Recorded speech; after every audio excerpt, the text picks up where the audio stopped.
Ahsanullah computer training centre পক্ষ থেকে সকল ছাত্রদেরকে জানাই সালাম ও শুভেচ্ছা। আসসালামু আলাইকুম ওয়া রাহমাতুল্লাহি ওয়া বারাকাতুহু।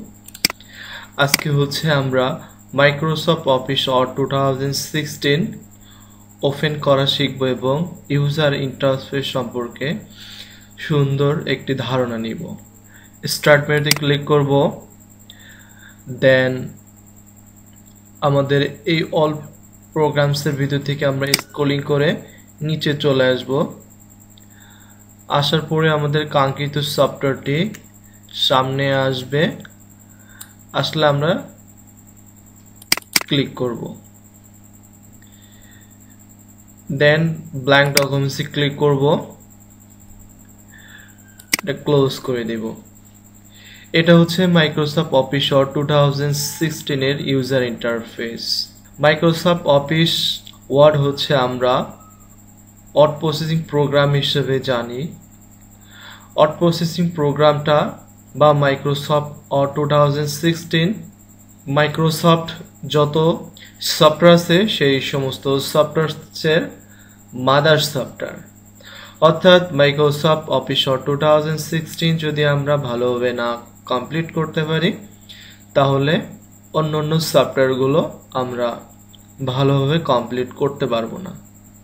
সুতরাং মাইক্রোসফট অফিস 2016 আমরা অনেক মনোযোগ সহকারে শেখার চেষ্টা করব, আর আমাদের এই ভিডিও ক্লাসগুলো সম্পূর্ণভাবে মনোযোগ সহকারে দেখার বিশেষভাবে অনুরোধ করা হলো। প্রথমে আমরা দেখতেছি যে রিবন, এখানে আছে file ribbon, home ribbon, insert ribbon, design, layout, reference, mailing, review, view, add ins, এগুলোকে বলা হয় রিবনস। প্রত্যেকটা রিবনসের আন্ডারে আছে অনেকগুলো সাব রিবন। আমি যদি ফাইল রিবনসে ক্লিক করি, এখানে পপ ডাউন হিসেবে কিছু অপশন পাবো। হোম রিবনসে ক্লিক করলে আমরা হোম রিবনসের সাব রিবনগুলো দেখতে পাবো। ইনসার্টে ক্লিক করলে ইনসার্টের সাব রিবনগুলো দেখতে পাবো। এইগুলো আমরা পর্যায়ক্রমে ক্লাস করতে করতে শিখে যাব।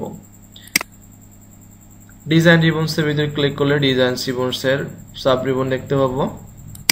লেআউট, এইভাবে প্রত্যেকটা রিবনসের সাব রিবন আছে, যেগুলো আমরা স্টেপ ওয়াইজ এবং ভিডিও ক্লাসের মাধ্যমে শিখে যাব।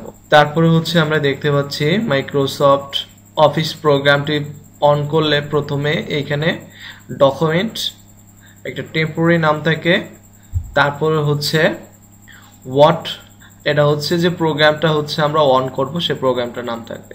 তো আমি যদি এখানে একটা নির্দিষ্ট নাম দিয়ে সেভ করি তাহলে এই নামটা সেই নামটা শো করবে, আর এটা প্রোগ্রামসের নামটা জানার জন্য এখানে থাকবে। তারপরে এখানে রিবন ডিসপ্লে অপশন, অর্থাৎ আমাদের রিবন সাব রিবন যদি কখনো হাইড হয়ে যায়, অর্থাৎ এখানে না শো করে, আমরা এখান থেকে শো এবং শো ট্যাব এন্ড কমেন্টসের মাধ্যম দিয়ে ওইগুলো আবার পুনরায় নিয়ে আসতে পারবো।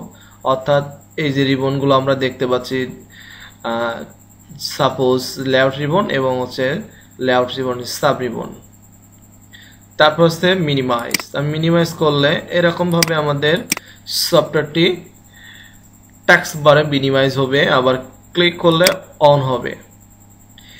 এটা যদি আমি অন্য কোনো সফটওয়্যার বা প্রোগ্রামসে কাজ করতে চাই তাহলে আমাদেরকে কাজ করতে সাহায্য করবে। আমি সাপোজ এইখান থেকে ব্রাউজার ওপেন করলাম, আমার যদি ব্রাউজারে কোনো কাজ থাকে তাহলে আমি কমপ্লিট করে আমি ব্রাউজারটা ক্লোজ করতে পারি, অথবা মিনিমাইজ করে আবার টেক্সট বারে রাখতে পারবো, আর ওয়ার্ডটা আমি আবার পুনরায় অন করে কাজ শুরু করব।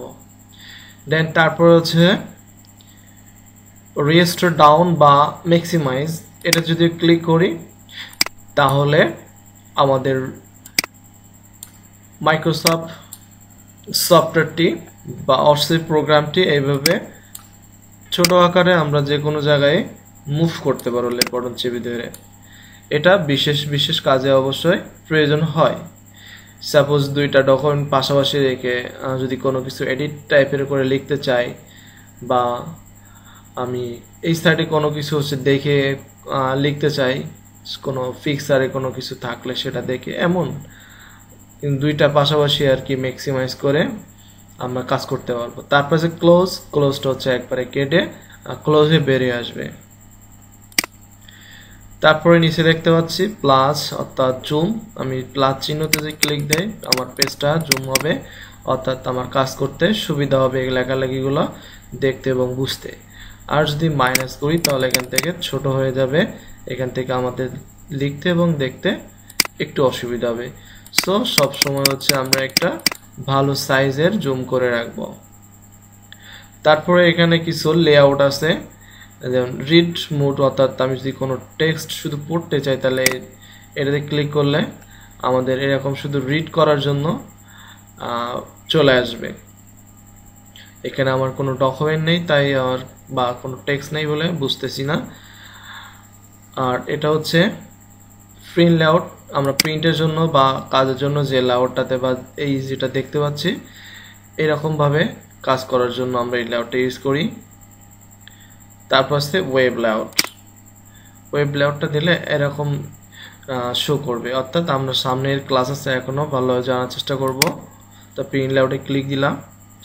তারপরে এই সাইডে আছে পেজের কিছু বা ডকুমেন্টসের কিছু ইনফরমেশন, যেমন কয়টা পেজ আছে ডকুমেন্টসের ভিতরে, কয়টা পেজের মধ্যে আমি কত নাম্বারে আছি, আমি কয়টা ওয়ার্ড লিখছি, এইগুলো হচ্ছে আমাদের শো করবে। তো এই হচ্ছে আমাদের Microsoft Office Word 2016 user interface সম্পর্কে একটা ধারণা। আমরা নেক্সট ক্লাসে অন্যান্য রিবন সহ ক্লাস শুরু করব ইনশাআল্লাহ।